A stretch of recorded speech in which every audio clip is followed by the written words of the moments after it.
The crystal chandelier swayed slightly as Diana Morrison pulled out her phone, and in that moment, she knew there was no going back. Around her, 200 guests in designer clothes sipped champagne and laughed at jokes she couldn't hear over the roaring in her ears. Her mother's voice still echoed through the grand ballroom of the Grandview estate. "We can't have you here asking for handouts like some kind of beggar." Beggar? The word hung in the air like smoke from a gunshot.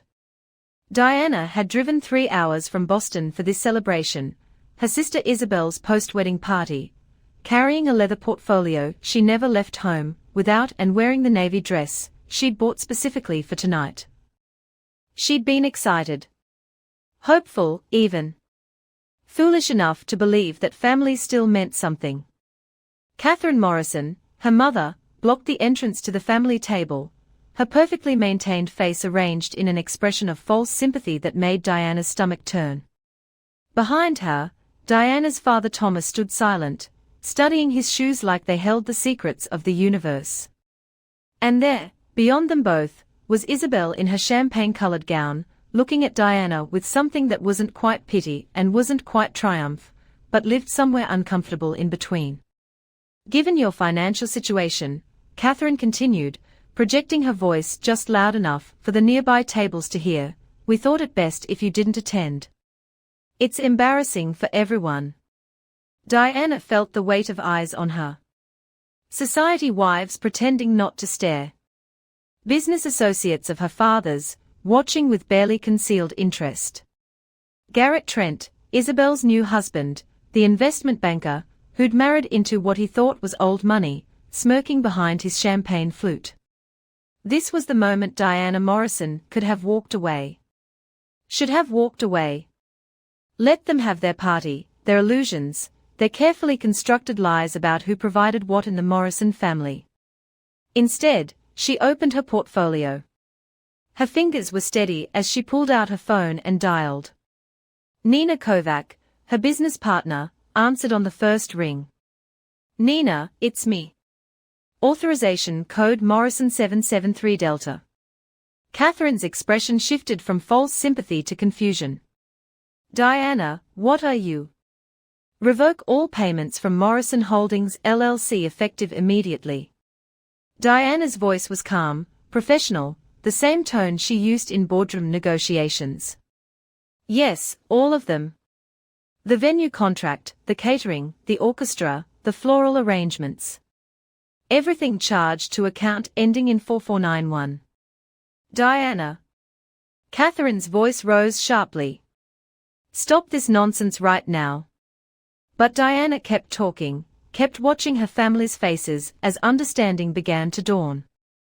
"Also pull payment authorization on the 2 business-class tickets to Santorini. Confirmation code should be in the August file." Isabel's face went white. "Those are our honeymoon flights." "Were your honeymoon flights," Diana corrected. Then, back to the phone, "Nina, one more thing. The standing monthly payment to Coral Bay Property Management. Cancel that too." The 12-piece orchestra stuttered to a halt mid-song. Across the ballroom, the event coordinator was speed-walking toward Catherine, her face tight with professional panic.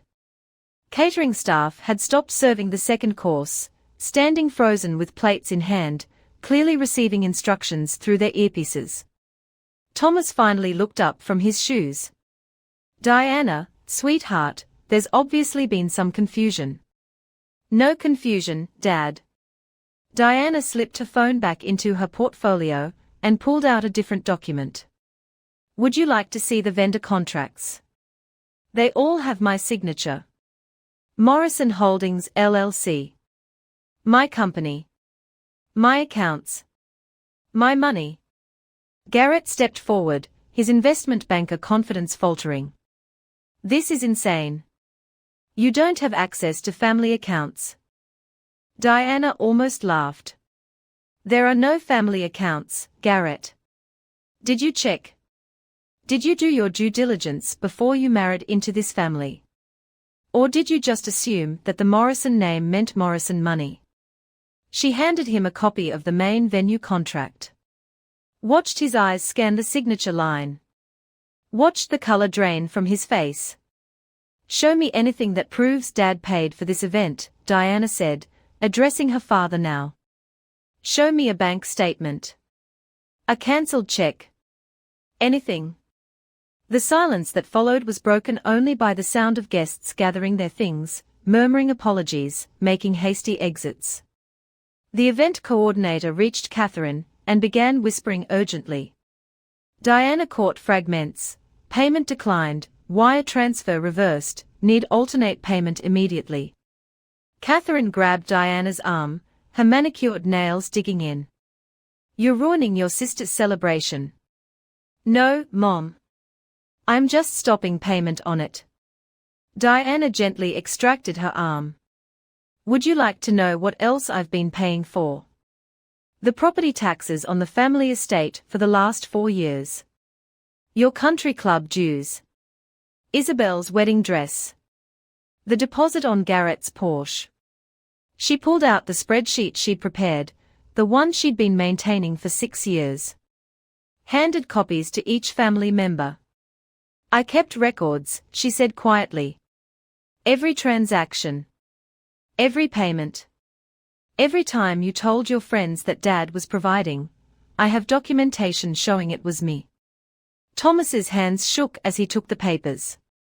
Diana watched him scan the numbers, watched the arithmetic of his lies add up in front of him.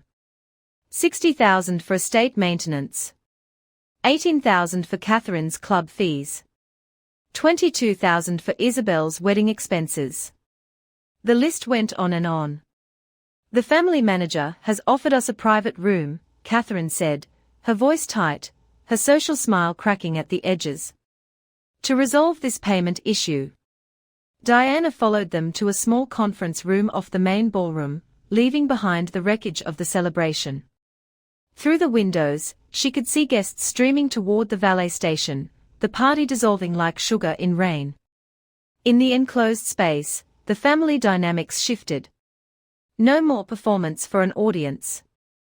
Just the 5 of them, Diana, her parents, Isabel, and Garrett. Diana, sweetheart, Thomas began, falling back on the paternal tone that had worked for 38 years. There's obviously been some confusion with the accounts. If you'll just restore the payments, we can discuss this privately later. There's no confusion, Dad. I've been documenting everything for 6 years. Every time you told people you were taking care of the family. Every time you accepted congratulations for your generosity. Every time you made me feel small for not being as successful as you. We never made you feel small, Catherine protested. Diana turned to her mother, and for the first time, let the anger show. You just called me a beggar in front of 200 people. You said I couldn't afford to be here. At an event I paid for. Isabel slammed her champagne glass on the table. This is about money. You're going to ruin my celebration over money. No, Izzy. This is about respect. This is about being treated like family instead of a silent ATM. This is about 6 years of funding your lifestyle, while you pitted me to your friends. That's not fair. You told people at your rehearsal dinner that I was the struggling sibling who couldn't get her life together. I heard you. You said you felt sorry for me. While wearing a dress I paid for. Garrett stood up, trying to regain control of the situation. Your sister deserves a beautiful celebration. Are you really so petty that you'd sabotage it over perceived slights? Diana pulled out another document from her portfolio. Garrett was learning that she always had another document. Garrett, do you know what Morrison Holdings LLC is? Some kind of family trust. It's my consulting firm. I built it from nothing 12 years ago. It's currently valued at $8 million. We have clients in 14 countries. Last year's revenue was $2.3 million. She paused, watching his face. Did Isabel tell you that? Did she mention that her struggling sister runs a multi-million-dollar company? The silence was answer enough. I didn't think so. Diana gathered her papers. I'm leaving now. The venue will need payment for services rendered up until I revoked authorization. That's on you. Figure it out. She walked out of the Grandview estate with her head high, past the confused valet attendants and the last struggling guests, and drove 3 hours back to Boston with the radio off and her thoughts screaming.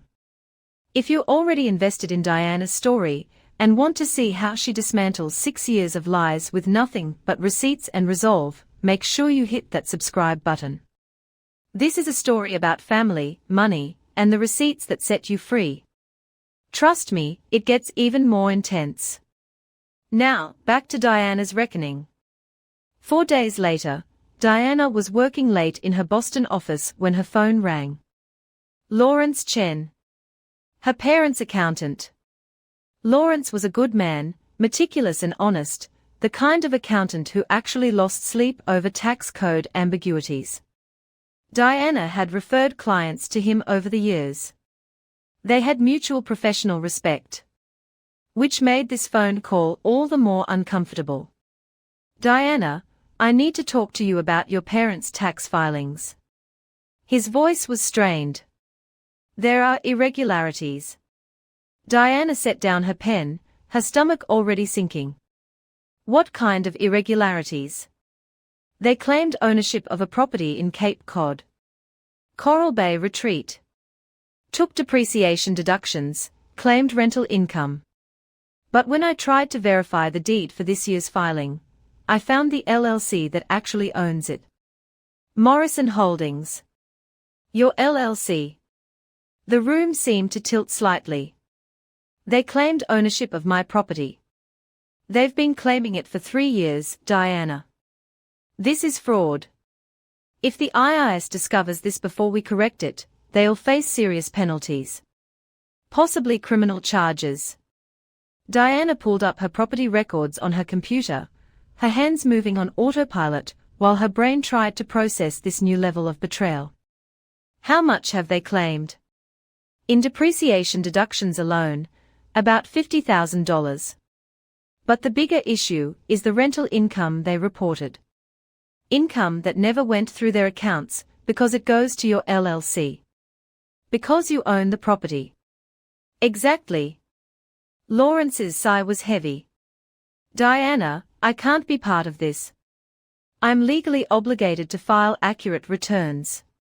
I either need documentation proving they own the property, or I need to amend 3 years of returns and notify the IRS of the errors. Diana stared at her computer screen, at the deed showing her name, her LLC, her mortgage payments, her property taxes, her insurance. The beach condo she'd bought 5 years ago, as an investment, an occasional retreat. The property her parents had apparently decided was theirs. Lawrence, thank you for calling me. Do what you need to do legally. I'll handle my parents.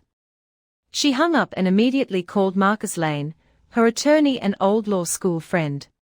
If a family wanted to play games with legal documents, she'd show them what happened when you brought a social climbing mother to a paper trail fight. Marcus's office smelled like old books and expensive coffee. Diana had always found it comforting, but today she barely noticed as she emptied boxes of documentation onto his conference table. 6 years of contracts.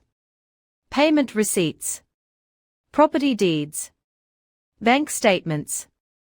Email chains. Text messages. Everything. This is extensive.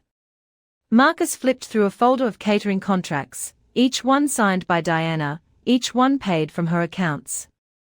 How long have you been documenting? 6 years. Since Dad first asked me to help out temporarily with estate taxes. It was supposed to be a loan. Did he sign a promissory note? Diana laughed bitterly. No. It was family. I trusted him. Marcus pulled out a different set of documents, his expression darkening. The property fraud is the most serious issue. But Diana, there's also potential embezzlement from the family trust.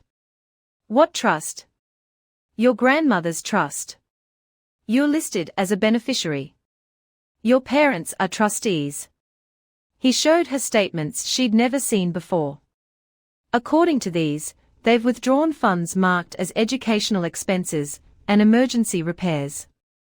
But these dates don't match up with any services actually rendered to you. Diana took the papers with shaking hands. Her grandmother Morrison had died 8 years ago, leaving behind a trust for her grandchildren's education and emergencies. Diana had known about it vaguely, but had never accessed it, never needed to. She'd put herself through graduate school, paid her own way, built her own success. These withdrawals, Marcus pointed to highlighted lines, $18,000 for emergency property repairs. But that date is the same week they renovated Isabel's kitchen. Because they weren't for me, Diana whispered. They were for her. Marcus pulled out more statements. Spa weekend, $4,800, marked educational expenses. Concert tickets, $9,000, also education. Classic car restoration, $34,000, supposedly emergency repairs. Dad's Mustang project, Diana said numbly. He told everyone he'd saved for years to restore his dream car.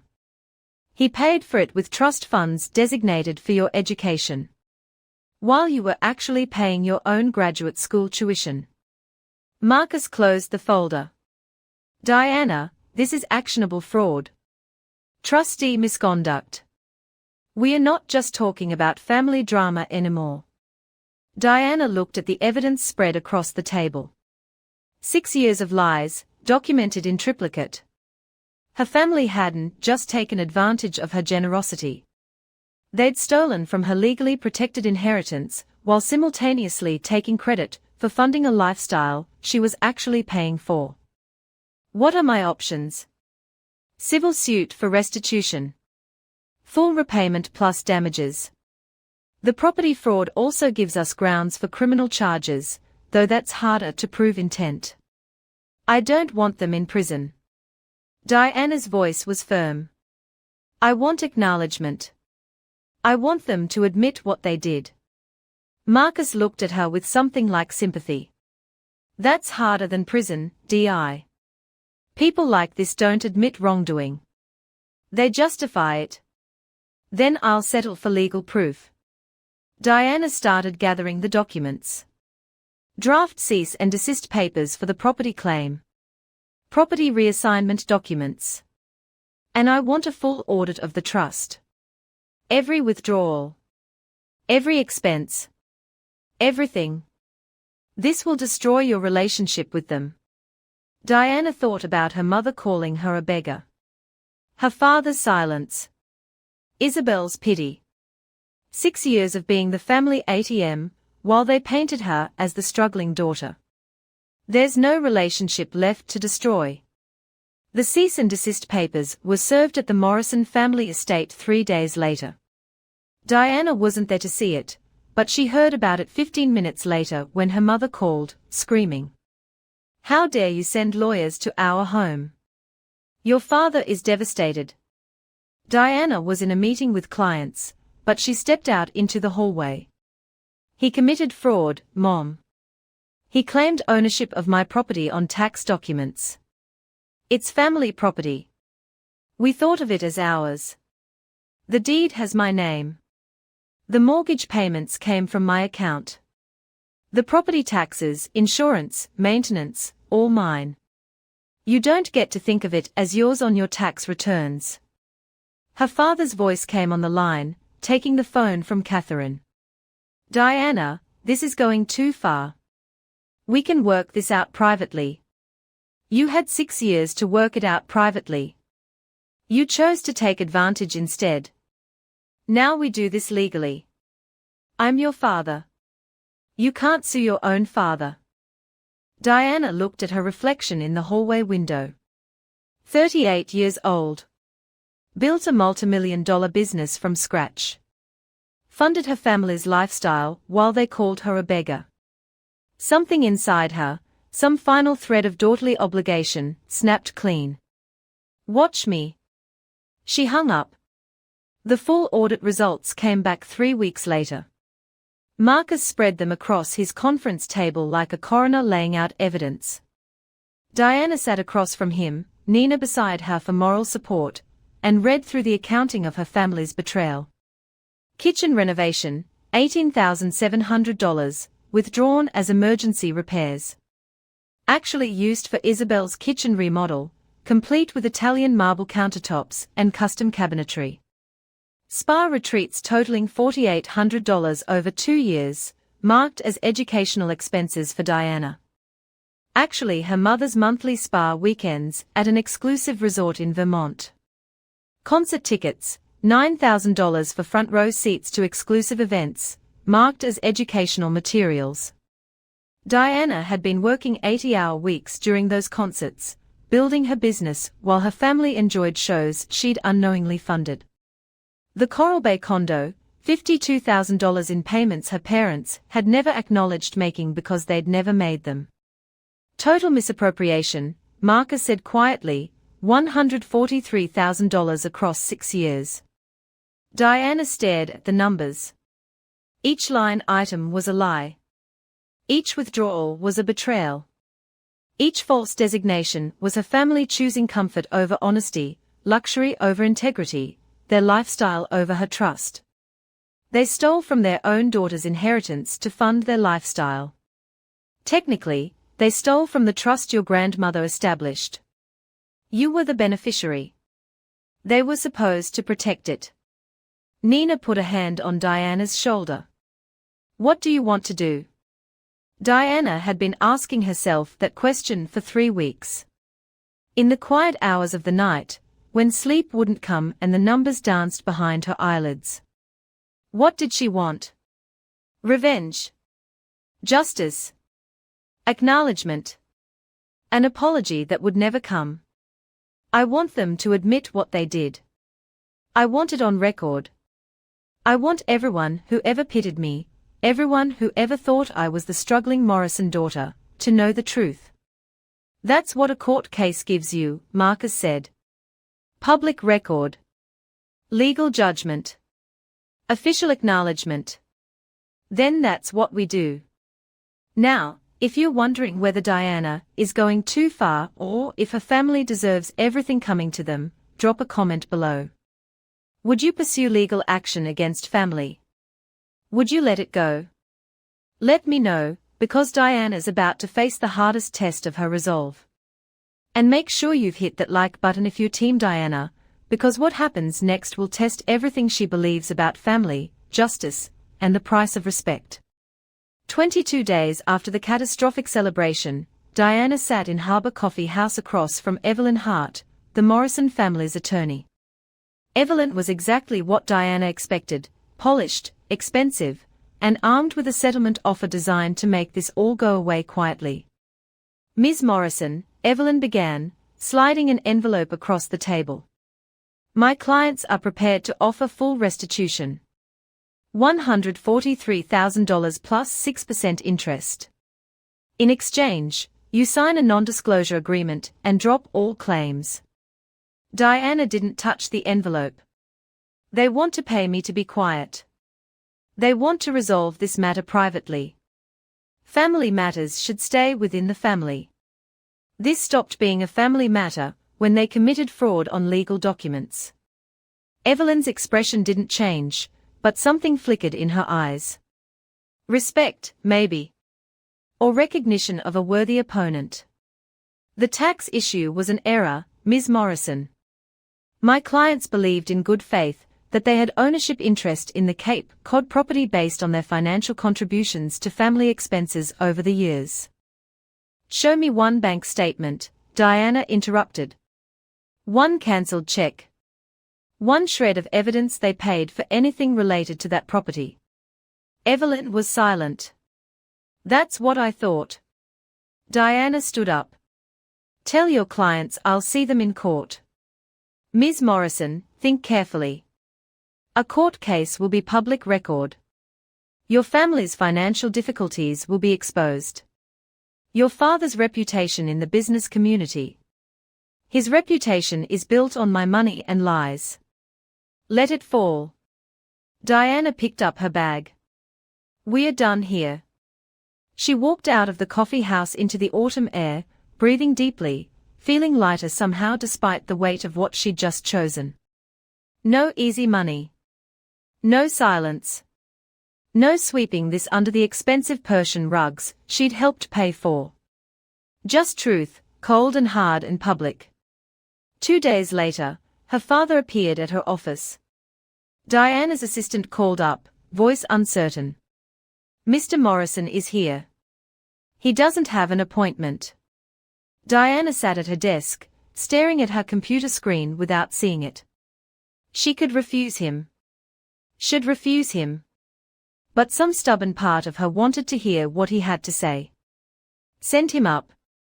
Thomas Morrison had aged in the past month. New lines around his eyes, grey creeping further into his hair, something defeated in the set of his shoulders. He carried a large envelope, holding it like a white flag. Your mother doesn't know I'm here, he said. Diana didn't invite him to sit. Why are you here, Dad? He placed the envelope on her desk. This is a check. For the full amount your lawyer claims we owe. Plus 50,000 more. Take it. Drop the case.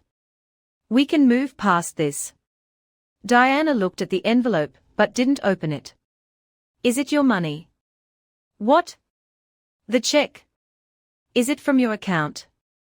Money you earned. Her father hesitated, and in that pause, Diana had her answer. It's from our joint account. The account I've been depositing money into for 4 years to cover your shortfalls. So this is my money. You're trying to pay me back with my own money. Thomas's face reddened. Diana, please. Your mother is humiliated.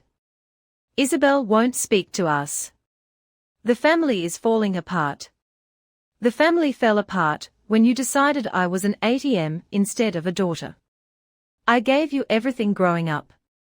His voice rose, defensive, angry. Paid for your education, your first car. And I paid you back 1,000 times over. But that's not why I'm angry, Dad. Diana stood, met his eyes across the desk. I'm angry because you never acknowledged it. You took credit for my generosity. You let me feel like a failure while you built a reputation on my success. You stood there at that celebration and watched Mom call me a beggar, and you said nothing. I'm your father. His voice broke on the words. I'm supposed to provide. Then you should have actually provided instead of pretending. The silence stretched between them, vast and unbridgeable. Diana could see him struggling, could see the war between pride and desperation playing out across his face. But she knew which would win. Pride always won with Thomas Morrison. Keep your money, she said, gesturing to the envelope. Or don't. I don't care. But I'm not dropping the case.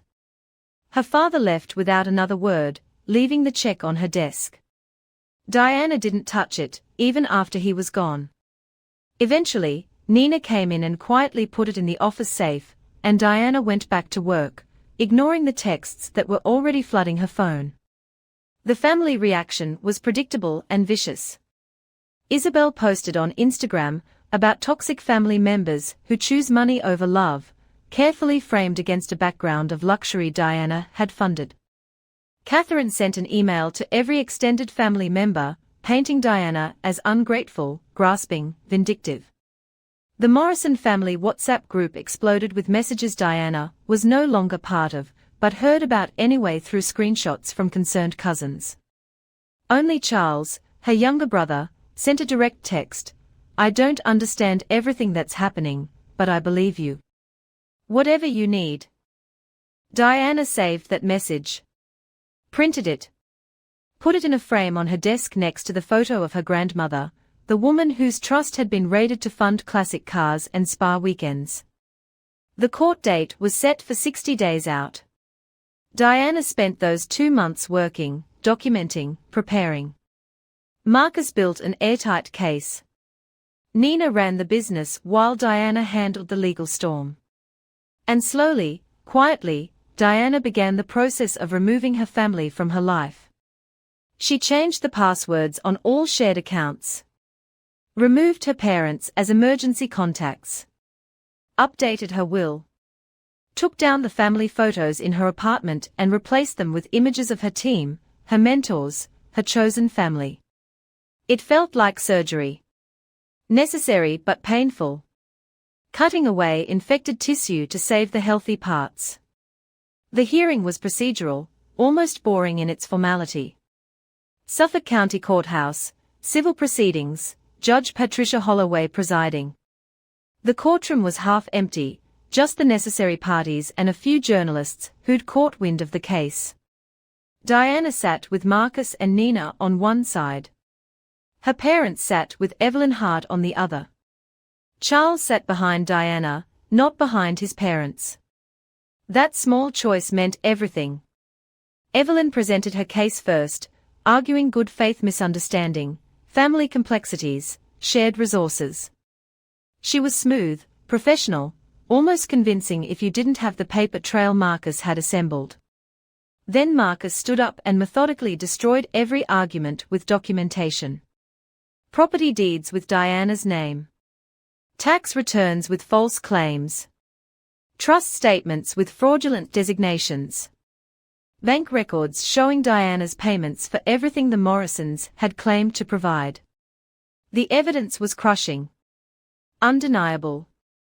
Each document another nail in the coffin of her parents' defense.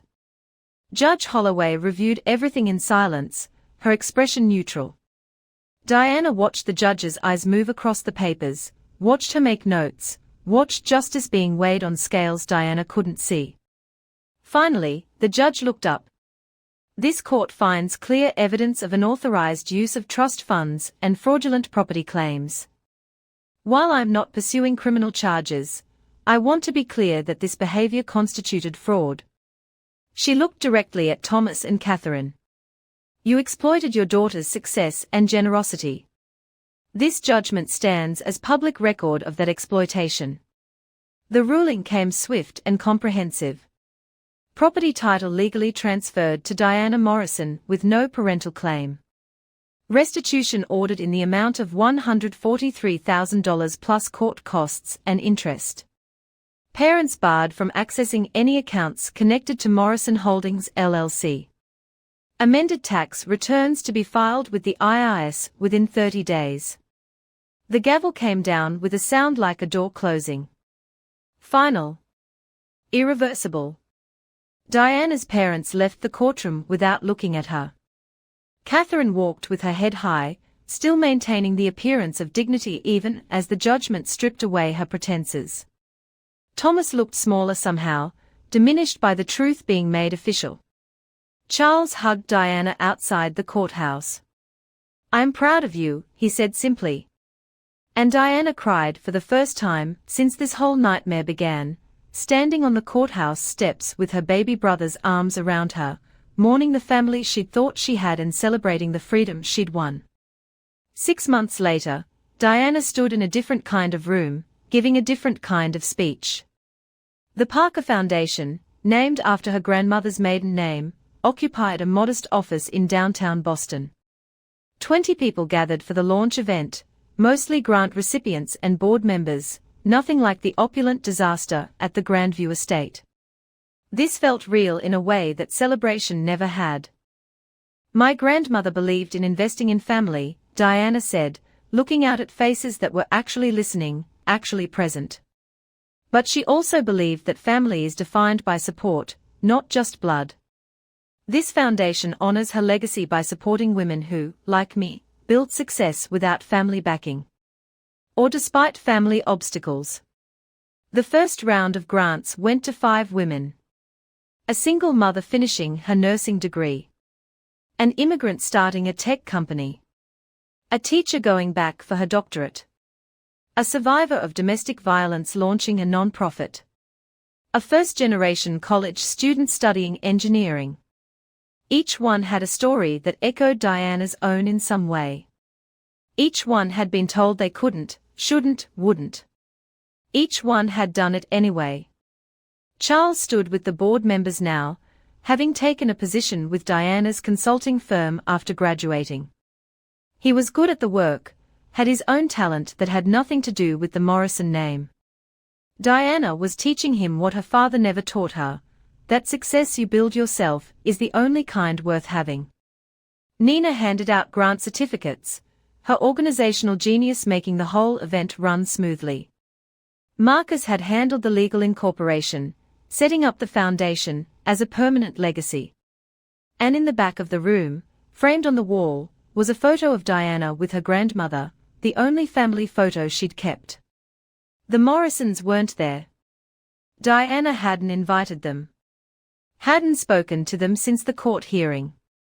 The restitution had been paid through attorneys, the property title transferred through legal channels, all communication mediated by professionals.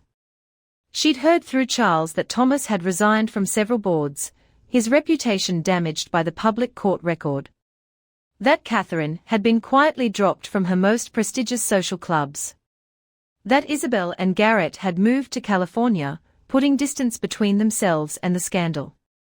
Diana felt nothing about any of it. No satisfaction. No vindication.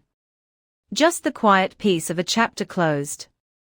After the event, Diana stood in her office looking at the foundation logo, incorporating her grandmother's initials into a design that represented growth, support, strength.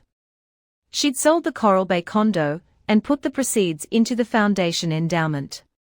The property that her parents had fraudulently claimed now funded the futures of women they'd never meet and would never exploit. It felt like justice. Not the dramatic courtroom kind, but the quieter, more lasting kind. The kind that built something good from something broken. Her phone buzzed. A text from one of the grant recipients. "Thank you for believing in me when my own family wouldn't. You changed my life." Diana saved that message. Added it to a folder of similar messages she'd been collecting. Testimonials from women the foundation had helped, from clients her business had served, from people who valued her for what she built, not what she could provide. This was her family now. Chosen, earned, built on mutual respect and genuine support. Not perfect, but real in a way the Morrison family never had been.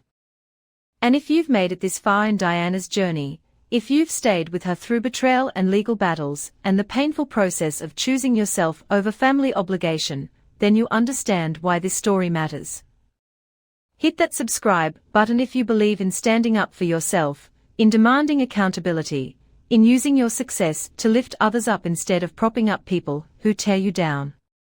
Drop a comment sharing your own story of standing up to family, of choosing your own path, of discovering that the family you choose is sometimes stronger than the one you're born into. And remember, the best revenge isn't destruction.